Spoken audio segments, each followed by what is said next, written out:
बिहार और मिथिलांचल की हर खबर देखने के लिए यूट्यूब चैनल सर्च करें, सब्सक्राइब करें और बेल आइकन दबाएं। नमस्कार, बिहार मिथिला न्यूज में आपका स्वागत है। मधुबनी जिले के बाटा चौक स्थित एक्सिस बैंक में अपराधियों द्वारा लाखों की लूट हुई। सदर डीएसपी अपने दल बदल के साथ पहुंचकर घटना एवं सीसीटीवी को खंगालने में जुटे हैं।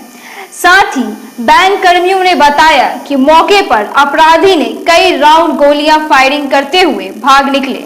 घटना स्थल पर गार्ड को घायल कर अपराधी भाग निकले। गार्ड को सदर अस्पताल से डीएमसीएच रेफर किया गया। फिलहाल रकम कितना लूटा गया है, इस पर कोई भी बोलने से कतरा रहा है। मधुबनी के बाटा चौक अवस्थित एक्सिस बैंक में लूट। मधुबनी के बाटा चौक अवस्थित एक्सिस बैंक की शाखा के सामने हुई कैश वैन से लूट। बेनीपट्टी के एलआईसी सैटेलाइट ब्रांच और मधुबनी ब्रांच का कैश बैंक में डालने के लिए लाई गई थी। उसी दौरान घटना में एसपी ने आधिकारिक पुष्टि 5 से 6 अपराधियों के द्वारा दिया गया घटना को अंजाम। कई राउंड फायरिंग भी की गई। फायरिंग में कैश वैन के घायल गार्ड के मौत की सूचना मिली है। सर, ये घटना के बारे में ये जो है कैश वैन जो यहाँ एक्सिस बैंक में एलआईसी से और अन्य जगह से पैसा लेकर के आ रही थी यहाँ जमा करने के लिए, तो ठीक बैंक के सामने में कैश वैन को लूट लिया गया है, जिसमें 4 से 5 संख्या में अपराधी थे। लगभग इनके अनुसार 39 से 40 लाख रुपया उसमें जो पड़ा हुआ था बैग, उसको लेकर के अपराधी निकल पड़े हैं, भाग गए हैं यहाँ से। और एक गार्ड जो था उनको गोली लगी है, जो गंभीर रूप से जख्मी है, जिनको डीएमसीएच में अस्पताल के लिए भेजा गया है, जो काफी गंभीर रूप से जख्मी है। पुलिस चारों तरफ अपना छापेमारी हम लोग प्रारंभ कर दिए हैं और शीघ्र ही इसमें हम लोग उद्भेदन करेंगे। सर, जानकारी मिली गार्ड की मौत हो गई है। अभी ठीक उसको हम लोग देख लेते, वेरीफाई कर लेते। कैश के बारे में सर कितना बोले सर, कितना कैश? 39 से 40 लाख। कितने लोग घायल हैं सर कुल? एक गार्ड का ही बता रहे हैं। ये घटना सड़क पर घटी है बाहर? हाँ, ठीक बाहर बैंक में नहीं हुआ है, सड़क पे हुई है कैश वैन। ये बेसिकली कैश वैन लूट का है। शहर के व्यस्त बाजार बाटा चौक पर शुक्रवार को 5 बदमाशों ने दिन दहाड़े कैश वैन से 40 लाख लूट लिए।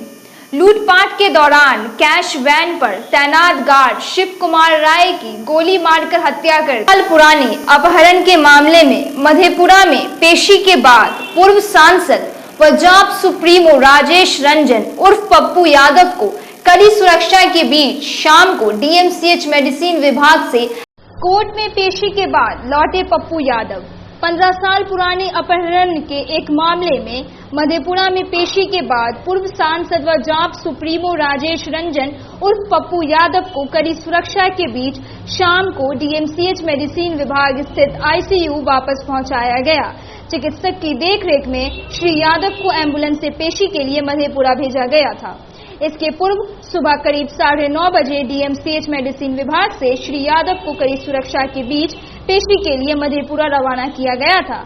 मेडिसिन विभाग के चिकित्सक डॉक्टर गोपीनाथ दुबे को चिकित्सीय देखरेख के लिए उनके साथ भेजा गया।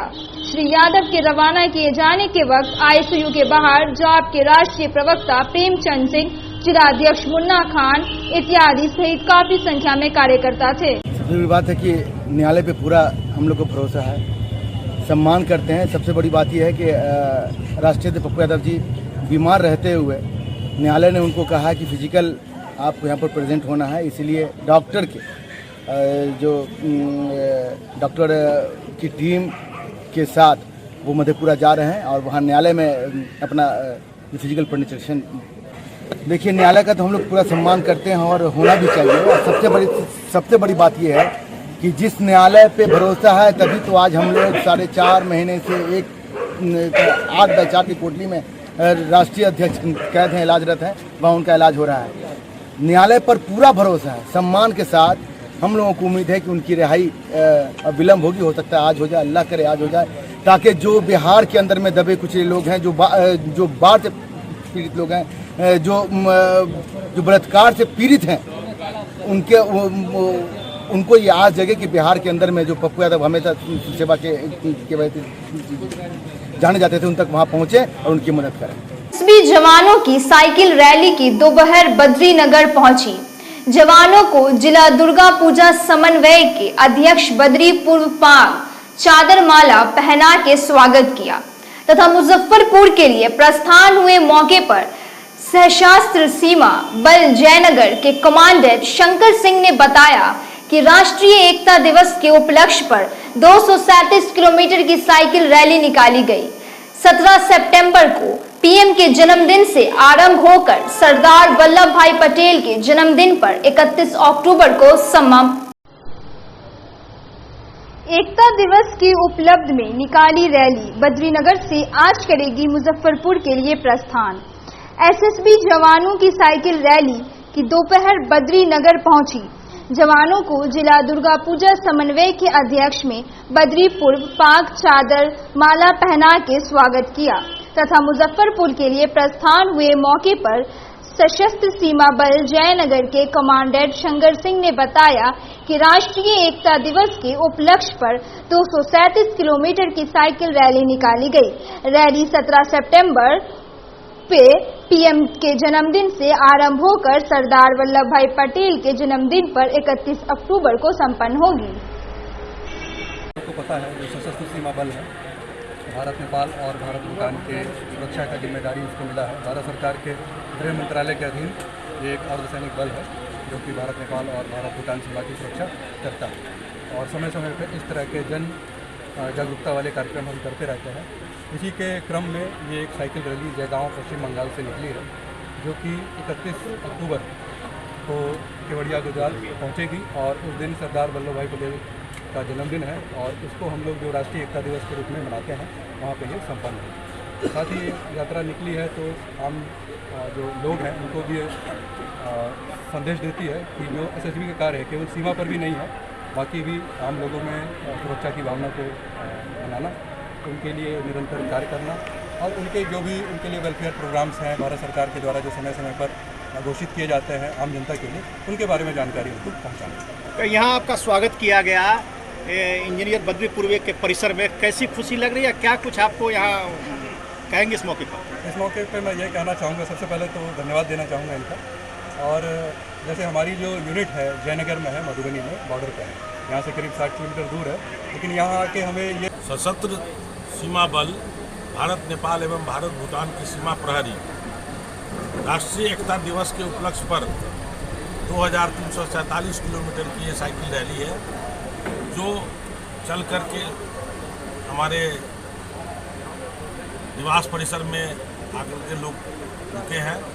अभी सब लोगों का नाश्ता पानी रिफ्रेशमेंट हो रहा है, उसके कुछ देर में भोजन होगा और फिर रात्रि भोजन होकर के लोग यहाँ विश्राम करेंगे और पुनः कल सुबह 7 बजे नाश्ता वगैरह करके सभी प्रहरी लोग बदल के दरभंगा पब्लिक स्कूल के मैदान में फ्लैग मार्च होगा, वहीं से फिर हरी झंडी दिखा करके लोगों को यहाँ से विदा किया जाएगा जो आगे मुजफ्फरपुर की तरफ जाएंगे। इससे क्या संदेश जाता है, जो राष्ट्रहित में क्या इसका संदेश जाता है और कैसी खुशी है इस रैली का आपने अगवानी जो किया है? राष्ट्रीय एकता दिवस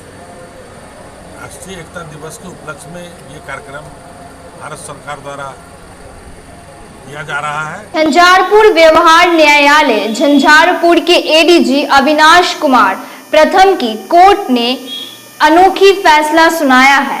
कोर्ट ने मारपीट के मामले में 2 अभियुक्तों को इस शर्त पर जमानत दी है कि वह 6 माह तक महादलित परिवार के 5 बच्चों को आधा लीटर दूध मुफ्त में देंगे।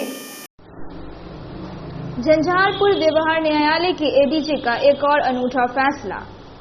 झंझारपुर व्यवहार न्यायालय झंझारपुर के एडीजी अविनाश कुमार प्रथम की कोर्ट ने एक और अनोखा फैसला सुनाया है। कोर्ट ने मारपीट के मामले में 2 अभियुक्तों को इस शर्त पे जमानत दी है कि वे 6 माह तक महादलित परिवार के 5 बच्चों को आधा लीटर दूध मुफ्त में देंगे। इसमें जो है माननीय अभियुक्त जो है ललन कुमार शाखी को सोशल जमानत की सुविधा दी गई है, जिसमें इस कंडीशन पर बेल ग्रांट किया गया है कि वह जाए इन्फॉर्मेट और लेडर्स को जो है सो चूँकि वो कपड़ा साफ करे, उस पर आयरन करे, इसी शर्त पर है तो जमानत दिया गया है। जिससे यह जमानत का जो आदेश है उससे सोशल मैसेज सामाजिक परिवेश में जाता है कि अगर कोई व्यक्ति इस तरह का अपराध करने की कोशिश भी करेगा तो इनको जो सशर्त जमानत दी गई है, जिसको सामाजिक परिवेश में देखने के बाद अदर मासूम बच्चे उससे दूर रहे, साफ सुथरा रहे। इसीलिए यह एक न्याय की जो प्रणाली है, न्याय की जो पद्धति है, उस सोशल मैसेज जो है सो न्यायालय से भेजा गया है आम लोगों के बीच, जिससे कि कल का बच्चा कोई पुनरावृत्ति इस तरह की घटना का न करे।